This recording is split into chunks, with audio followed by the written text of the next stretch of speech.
Good morning. Welcome to day 2 of the annual CERIAS Security Symposium at Purdue University. We have another exciting lineup of keynote, panels, fireside chat, and tech talks in the next few hours. Now it is my great pleasure to introduce Dr. Meng Chang, Executive Vice President for Strategic Initiatives, John Edwardson Dean of the College of Engineering, and Roscoe George Distinguished Professor of Electrical and Computer Engineering at Purdue University. Please welcome Dr. Chang for his opening remarks. Meng? Thank you so much, Dongyan. A mic check, see if you can hear me. Yes. Great. Yes. Well, thank you so much for the invitation to be able to say a few words to the distinguished speakers and guests and participants to the CERIAS 22nd Security Symposium and the day 2 of that outstanding event here. As we all know that cybersecurity has always been important, but increasingly it is broader than before as a cross-cutting topic. It goes beyond the traditional cyberspace and gets to the interface between the virtual and the physical, as we say, between the atoms and the bytes, between what we code and what we touch, with even bigger implications to the physical world that we live in, such as autonomous vehicles, biomedical systems, infrastructure, manufacturing, supply chain. And furthermore, we know that CERIAS at Purdue has a long and outstanding history fostering interdisciplinary research and education, as well as industry engagement and impact to society. And these days, as cybersecurity itself evolves, CERIAS has also, under outstanding leadership by Dongyan and the team, been able to adapt and to augment over into many different application spaces, and going from theory to development and all the way to standards, policy, and law, with tremendous implications to both learning and discovery mission here at Purdue. As the Dean of the College of Engineering, I'm particularly pleased to know that no fewer than 39 faculty members from 7 different engineering schools in the college are affiliated with CERIAS. And furthermore, 3 of the engineering faculty members sit on the CERIAS Research Leadership Board. And this shows the interdisciplinary nature of collaboration that is a hallmark of CERIAS. And they lead a lot of the industry-sponsored or federally sponsored research consortium and large-scale activities. And as the Executive Vice President for Strategic Initiative at the university, I have the utmost hope and optimism that CERIAS will be a key pillar in the continuation to contribute to university-wide initiatives, in particular to national security and technology, one of the 5 pillars as President Mitch Daniels and the Board of Trustees announced, and also as an important part of the Purdue Applied Research Institute that my colleague Teresa Meyer must have mentioned yesterday as well. And with the critical role of cyber and the virtual physical interface in the security area, I know that substantial synergies and collaborative efforts between CERIAS and many other university centers, institutes in different colleges or at the university level will continue to address these grand challenges, explore big ideas, and turn the most outstanding scholarship into the most visible impact. So with that pinnacle of excellence at scale that is fully reflected by CERIAS throughout its 2+ decades of excellence, I again welcome all of you to this 2-day event. It is one of the many programs, as I understand, built to strengthen the networking of our researchers and educators across academia, industry, and government. And welcome again to those who are Boilermakers and who are here visiting us virtually or in person to the 22nd Annual CERIAS Security Symposium. Back to you, Dongyan. Thank you so much, Dr. Chang. Thank you. So with next, it is my great pleasure to introduce our first keynote speaker for day 2, Dr. Wen Masters from MITRE. Dr. Masters is MITRE's Vice President for Cyber Technologies. In this role, she drives MITRE's corporate cybersecurity strategy and oversees MITRE's innovation centers in cybersecurity, leading a team of more than 600 professionals solving the country's toughest cyber challenges. Dr. Masters partners with MITRE's FFRDCs, including the National Cybersecurity FFRDC, extending our impact through industry using platforms such as MITRE's attack framework and threat intelligence sharing standards such as STIX and TAXI. She also collaborates with MITRE's accelerator and MITRE Ingenuity, a foundation for public good, to drive success of industry-facing cyber initiatives such as the Center for the Threat-Informed Defense.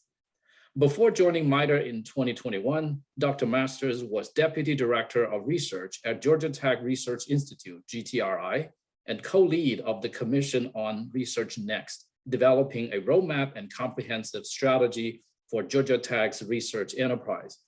Dr. Masters spent more than a decade in the Senior Executive Service at the Office of Naval Research. There, she led the Navy's integrated science and technology portfolio in command, control, communications, computers, intelligence, surveillance, and reconnaissance. The Navy awarded Dr. Masters its Distinguished Civilian Service Medal, Superior Civilian Service Medal, and Meritorious Civilian Service Medal. She also served on the Army Science Board and the National Academy of Sciences Naval Studies Board. Prior to her civilian government service, Dr. Masters worked at JPL in Pasadena, where she was responsible for orbit determination for NASA's deep space exploration missions, including Magellan, Galileo, and Cassini. Now, without further ado, please join me in welcome Dr. Wen Masters. Thank you. Thank you so much, Professor Xu, and good morning, everyone. I am delighted and honored to take a part at this year's CERIAS Symposium. Let me share my slides. So first of all, I'd like to say a few quick words about MITRE. MITRE is a not-for-profit company. Our mission is to solve problems for a safer world and for public benefits. Established in 1958, MITRE today manages 6 FFRDCs, or federally funded research and development centers, for US government agencies, ranging from national security to health, aviation, homeland security, and commerce. Today, I would like to share with you various cyber initiatives at MITRE.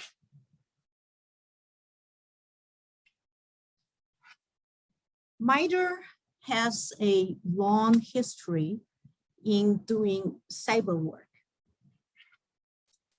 We actually started pre-1970 and continued throughout the years. And so we have more than 50 years of working and contributing in this very important domain.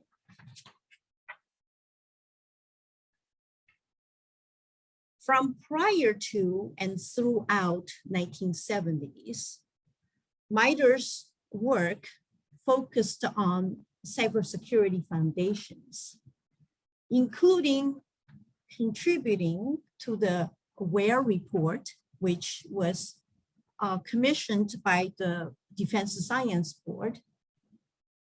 And that report discussed security controls for computer systems. We also contributed to the Anderson report that set the US information security research agenda for over a decade. And our work involved in prototype of highly secure systems and we developed first criteria for evaluating secure systems as a precursor to trusted computer security evaluation criteria. We developed first specification of a trusted computing base and also early biometric recognition systems.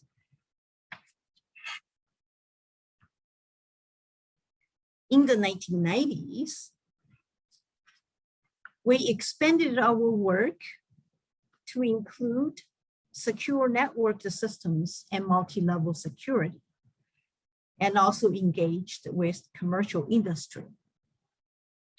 We co-authored many NSA Rainbow Series computer security guidelines and helped establish NSA's National Computer Security Center. Also evaluated commercial products under the National Computer Security Center Trusted Product Evaluation Program, and developed secure windowed workstation and one of the very first secure database management systems.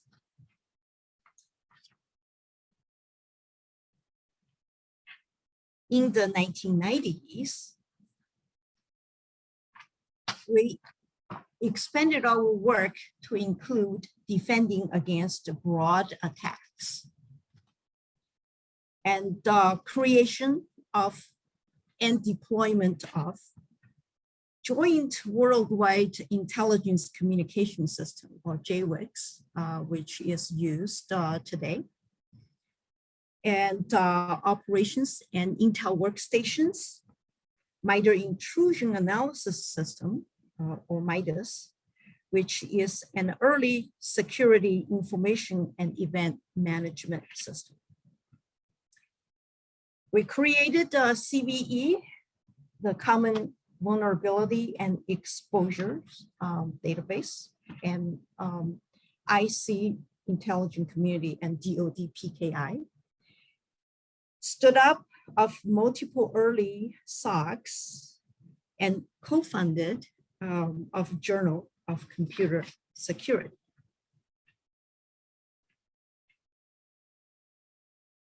In the 2000s, we addressed advanced persistent threat and started developing cyber threat intelligence, and both in terms of the framework and in terms of its content. So we created and deployed insider threat detection called Illicit, and we developed crypto protocol shape analyzer, multi-domain dissemination system, and very first Honey client. We also established the malware technical exchange meeting in the early 2000s, recognizing the importance of engaging the community and sharing what we know. And we developed and published the first book on privacy for US government, and engaged in risk management framework, policies and guidance, governance work, and also security automation standards. So such as open vulnerability assessment language, common weakness enumeration, and common attack pattern enumeration and classification. Then in the last decade, we expanded our work to address cybersecurities in mobile computing, and heightened our work in cyber resiliency and cyber threat intelligence. We launched our publicly launched our main flagship attack framework, which is a knowledge base of adversary TTPs, so tactics, techniques, and procedures. and to help the community, to help the cyber defenders understand adversarial behaviors. We developed Caldera, which is an emulation engine for people to gain understanding of how adversaries attack our networks. We established a number of cyber resilience initiatives and contributed to NIST's guidance on developing cyber resilient systems. And this is also the decade where we saw the establishment of very first cyber-focused FFRDC, which is NIST's NCCOE. And MITRE managed that FFRDC, and it's still managing that FFRDC. Our engineers have been co-authors of Industrial Internet of Things Security Framework and developed cyber physical systems and mobile security analysis and authoritative books on cybersecurity operation centers and deception. Now, in the very current century, we're just, I'm sorry, decade, in the current decade, MITRE's cyber capability encompasses a large spectrum ranging from underpinning technology enablers to architecture and engineering concepts of systems, as well as enabling cyber operations and effects. Today, we have more than 1,500 cybersecurity engineers and professionals working to address our sponsors' needs and to realize broader and deep impact in our sponsors' missions. So now let me go into some details in some selected areas.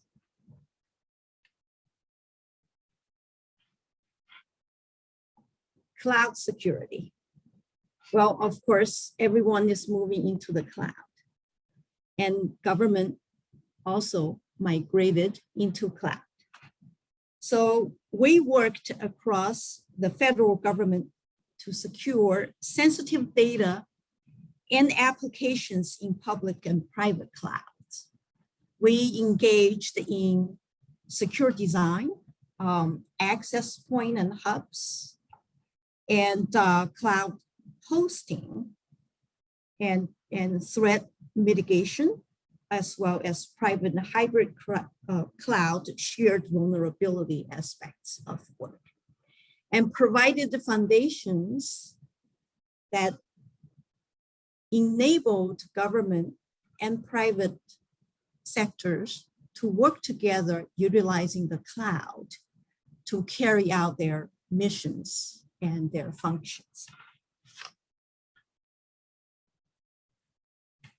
We also conduct cyber assessments through tabletops and exercises, looking at vulnerabilities posed at our systems, or our sponsors' systems, right, and companies' systems, and looking at architectures, and also doing adversarial testing, and do security testing and application testing. That's across the federal government agencies, including DoD and intelligence communities, as well as private sectors cyber assessments.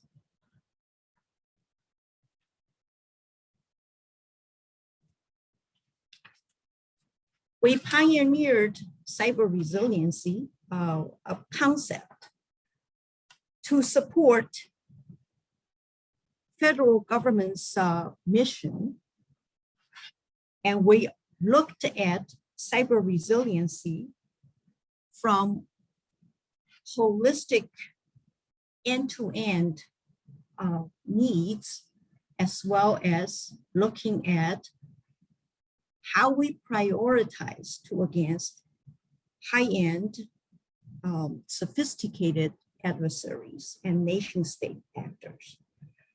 So we approach this from adversary-driven point of view, implemented threat-based defense and key resiliency principles to ensure mission can be carried out in the face of a cyber attack.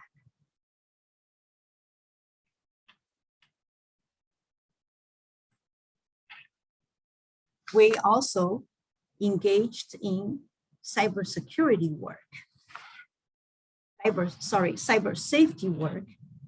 And one of our focuses is on medical device and telehealth safety.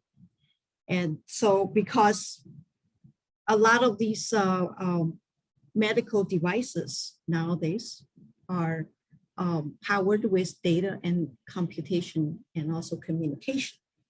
So we looked at the cyber safety threat. We developed the modeling for such kind of cyber safety threat posed to medical devices, diagnostic equipment, and also the medical IoT concept framework, and conducted the cyber safety analysis.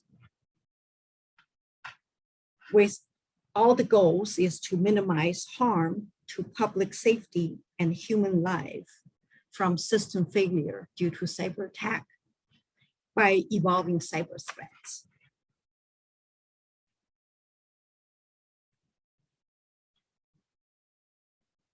We also addressed enterprise security architecture, looking at cloud as well as our organic network, our software and our data and end-to-end operations throughout these kind of composition of systems and capabilities, pulling data from multiple places distributed through cloud, doing computing, and looking at infrastructure security services from a layered defense point of view.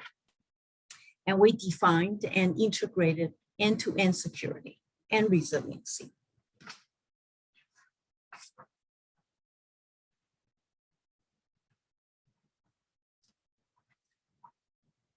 This is a work, so identity, credential, and access management has been there for a long time.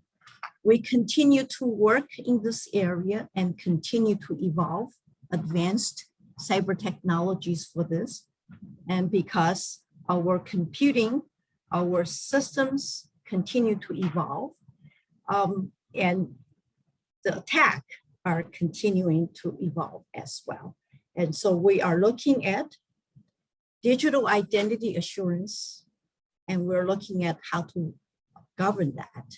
We are looking at continuous and multi-factor authentication, as well as new novel ideas on how to achieve those new ways to do identity, credential, and access management in the federated environment, and so that we can develop solutions to ensure scalable, interoperable, and federated capabilities.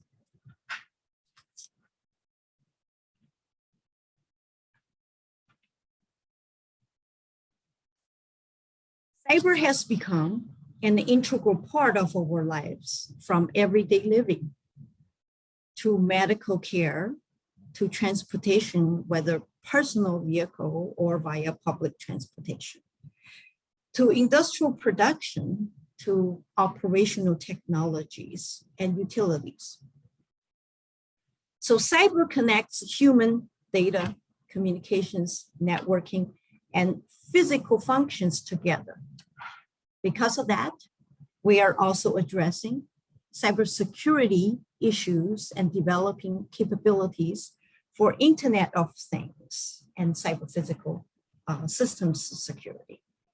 Our focus has been on operational technology security, so it's OT security operations, right?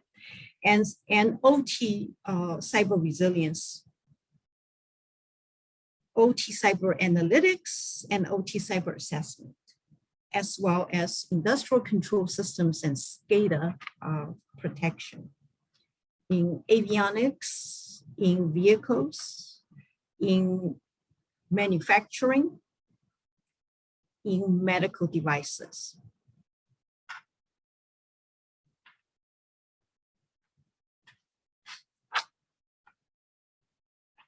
Mobile security is another critical capability we have all experienced, in particular during the pandemic, working remotely, connecting with our coworkers, with our colleagues, with our family, with our peers via mobile devices. So it is critical that we have capabilities to address mobile security. And also, I believe our experience during this pandemic working remotely via mobile computing will shed new light on possibilities for future work structure. So this is an important area MITRE is focusing on. So we developed threat models, particularly for mobile devices, and we looked at app security, and we looked at the threat intelligence for mobile, in other words, attack for mobile.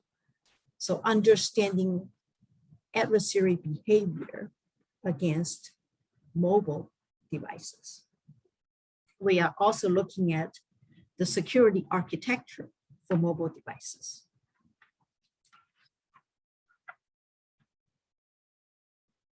Another integral part of cybersecurity is privacy. And particularly with all these interconnected world, data being shared, being pulled from various different places. And so we are looking at new models to address privacy, looking at from technological approaches as well as from governance issues and management issues.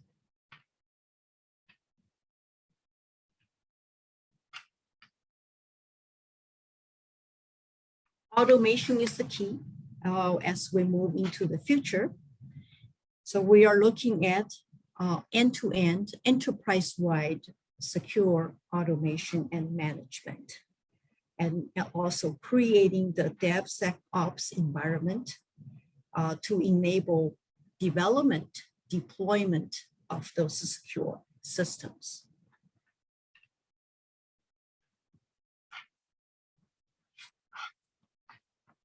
Another role MITRE plays is really contributing to the development of a strategy and governance for cyber security.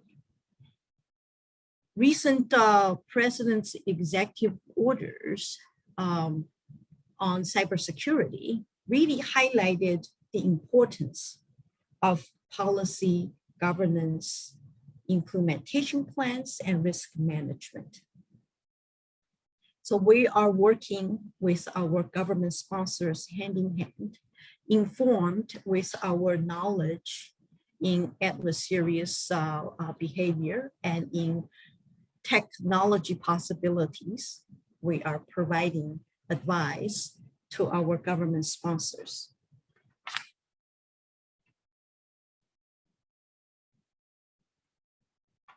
At a very foundational level, we are developing crypto and trust as the foundation, right, for our computing, and software assurance. And in particular, we have been looking at post-quantum crypto techniques, given the potential future of quantum computing.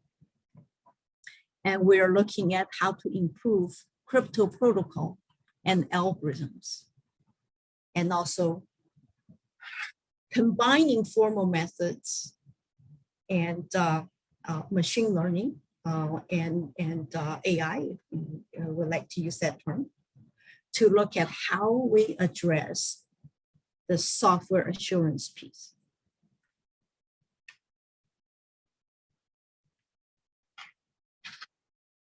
Earlier, I mentioned we also are engaged in enabling cyber operations.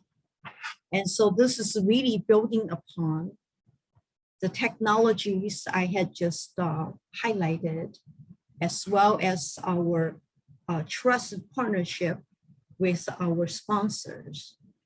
And so we are engineering solutions that work in real world operations to support our sponsors.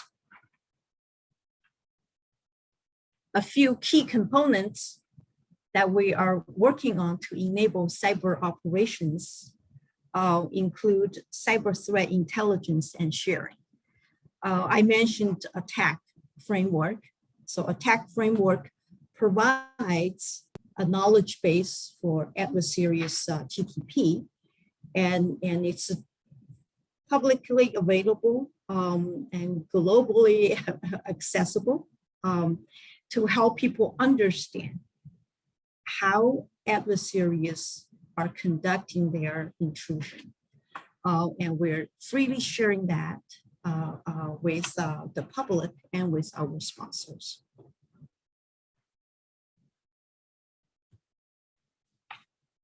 We also provide cyber data analytics and malware analysis and detection capabilities. And that is another piece of enabling the cyber operations.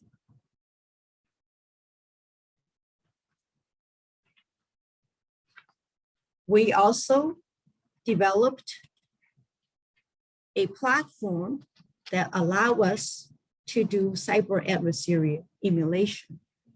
So this is where defenders can test and emulate how adversary will traverse into an organization's network and understand what might be the key vulnerabilities and where to provide defense measures. Another piece, important piece for cyber protection is really the cyber deception and adversary engagement. We have developed a platform that's also publicly available on MITRE's website. It's called Engage, which lays out a graph on how to deploy various deception mechanisms and how to provide countermeasures to proactively engage with the adversary that are in your network.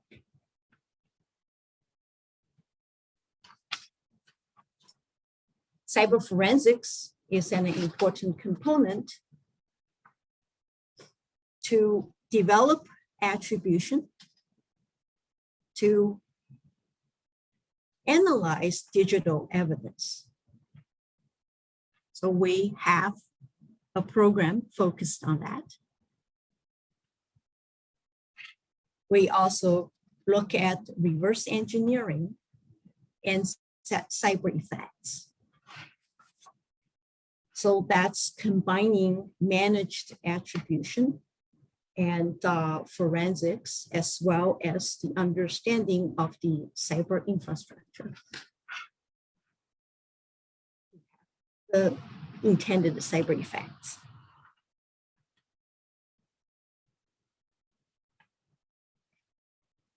Now let me change my description a little bit to focus on informing you of a recently established entity unit at MITRE. It's called MITRE Ingenuity. And because we recognized that we will need cross-sector collaboration in order to really address the toughest technological challenges. MITRE has been operating FFRDCs in support of the federal government.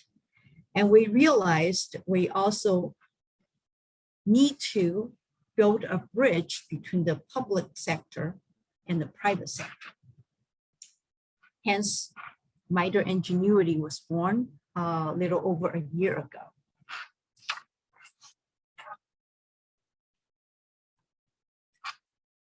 MITRE Ingenuity collaborates with the private sector on challenges that demand public interest solutions. So far, in the past little over a year, we have been focused on cybersecurity, healthcare effectiveness, microelectronics, quantum sensing, and communications. So I will highlight a few activities by MITRE Ingenuity in cybersecurity. So we established Center for Threat-Informed Defense, or CTID, which is our membership-powered, privately funded research and development initiative. It creates derivative knowledge in threat-informed defense, leveraging attack capabilities. We also created MITRE Attack Defender, or MAD, as our training platform that leverages our engineers' knowledge of attack framework and knowledge of cyber security technologies to train broadly, anyone who would like to understand how to carry out attack, how to analyze, how to defend the network can take this training. It's threat informed. So in so doing, we would bring the cyber postures up from broadly with all the sectors. And this was launched in spring 2021. And we also conduct attack evaluations for any enterprise who would like help to evaluate their cyber postures, their network cyber postures. We help them and we conduct attack evaluation.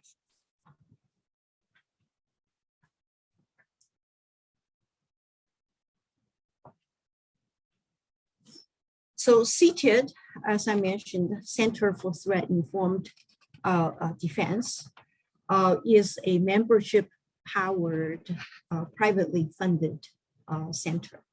And through CTID, we have realized 3 times of the R&D investment and collaborated with leaders in threat-informed defense across industry around the world. And very quickly, because due to CTID, we have extended our impact in attack for advanced defensive cyber operations. All of these are extensions of our attack capabilities through this partnership.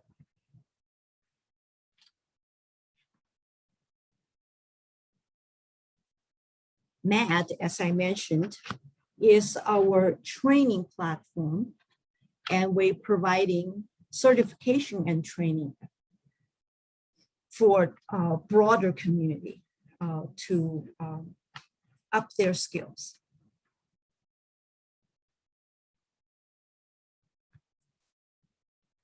And we also conduct the attack evaluation. And let me just quickly move to, in the interest of time. So 1 year after we established MITRE Ingenuity, we have already engaged more than 65 industry organizations to advance our mission and together to advance our nation's cybersecurity posture. Looking into the future, informed with global mega trends and threat landscape, MITRE aims to make cyberspace resilient in order to promote cyber technologies for the well-being of the public while suppressing malicious exploitations, via addressing two key challenges: reduce adversaries' ability to steal American IP, and secure and deter exploitation of US critical infrastructure. You have all seen various thefts of US intellectual properties. Those are all in the news, so I don't really need to go over them. What we are doing in addressing this particular cyber challenge is to look at, one, how do we drive up the cost? So here, our open research challenges are: can we detect, disrupt, malign insider threat? That's within our organizations. And how can companies establish trusted supply chain partners and visibility from end to end? Are there creative ways to limit disclosure across partners? And can carriers deploy network changes that significantly inhibit exploitation? Secondly, we're looking at how can we drive down the value to the adversary? So here are some open research challenges. Can we fingerprint technologies so stolen IP can be reused? Can representative deception as a service be deployed for smaller, less sophisticated organizations? How do organizations know ground truth from the misinformation? What non-cyber activities can be coupled to achieve our objective? And thirdly, how do we do this at scale? And we also have a number of research challenges in order to scale this up.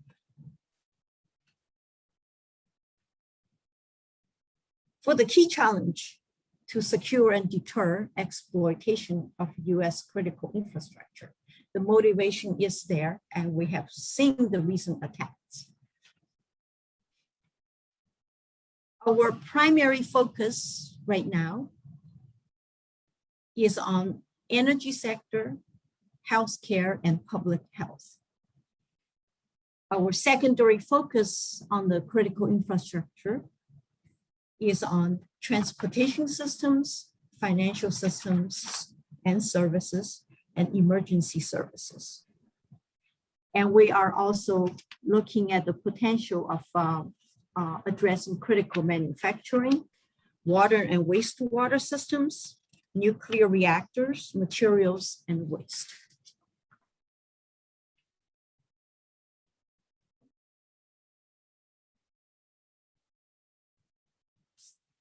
We are scaling up our efforts on critical infrastructure cyber protection.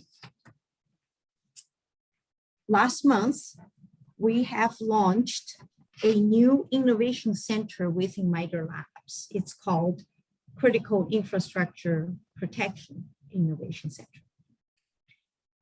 And so we are focused on protecting mission critical infrastructure from cyber threats in operational technology and mixed IT/OT environments. And we're doing so via partnership with government and industry to assess vulnerabilities, to develop and test resilience approaches, to prototype defensive technologies, and to mature and prototype advanced detection, response, recovery concept. In closing, I would like to make you aware of our Cyber New Professional Program. We are looking for talents in this area. And so please take a look at MITRE's website on our Cyber New Professional Program and join us to have broad impact to protect our nation from malicious exploitations and attack in cyberspace. Thank you very much. Thank you, Dr. Masters. Thank you for your keynote speech, giving us a great overview of MITRE's vision and action in the space of cyber. I wonder if you might have maybe a couple of more minutes to take maybe a couple of quick questions. I understand that it is already 12:18 p.m. Maybe one question. Sure. Okay. So so this is a question from the audience. We have been working with MITRE for over 20 years, and several of our Purdue graduates have worked at MITRE. So what are some of the non-obvious topics you will advise our students to focus on to be successful at an organization such as MITRE? Non-obvious topics. Yeah, like, because we know that cyber is important and, you know, a lot of the, so what are some of the non-obvious? Well, let's see. I think cyberspace is very broad, right? Mm-hmm. And since many of the Purdue students and also faculty members have been working with MITRE and familiar with some of our missions and some of our development, right? I think using that as a base, extracting into the future, looking at where some of those threats, future threats might evolve into, and look at new ways, new approaches to provide, for example, software assurance, right? How do we reimagine the software assurance piece? And is it just building it from ground up based on formal methods? Or is it some of the approaches, current state of the art out there, combining formal methods with some machine learning capabilities, right? So what would the next step be? And I think another area, this is my personal opinion, would be looking into how do we do crypto, right? Whether or not it's post-quantum, right? And in the current environment, what are some of the out-of-box kind of thinking to do that then? As well as, you know, heterogeneous systems. Right. How do we dynamically compose those and yet provide cyber resiliency? Great. Well, Thank you again, Dr. Masters, for the great keynote speech.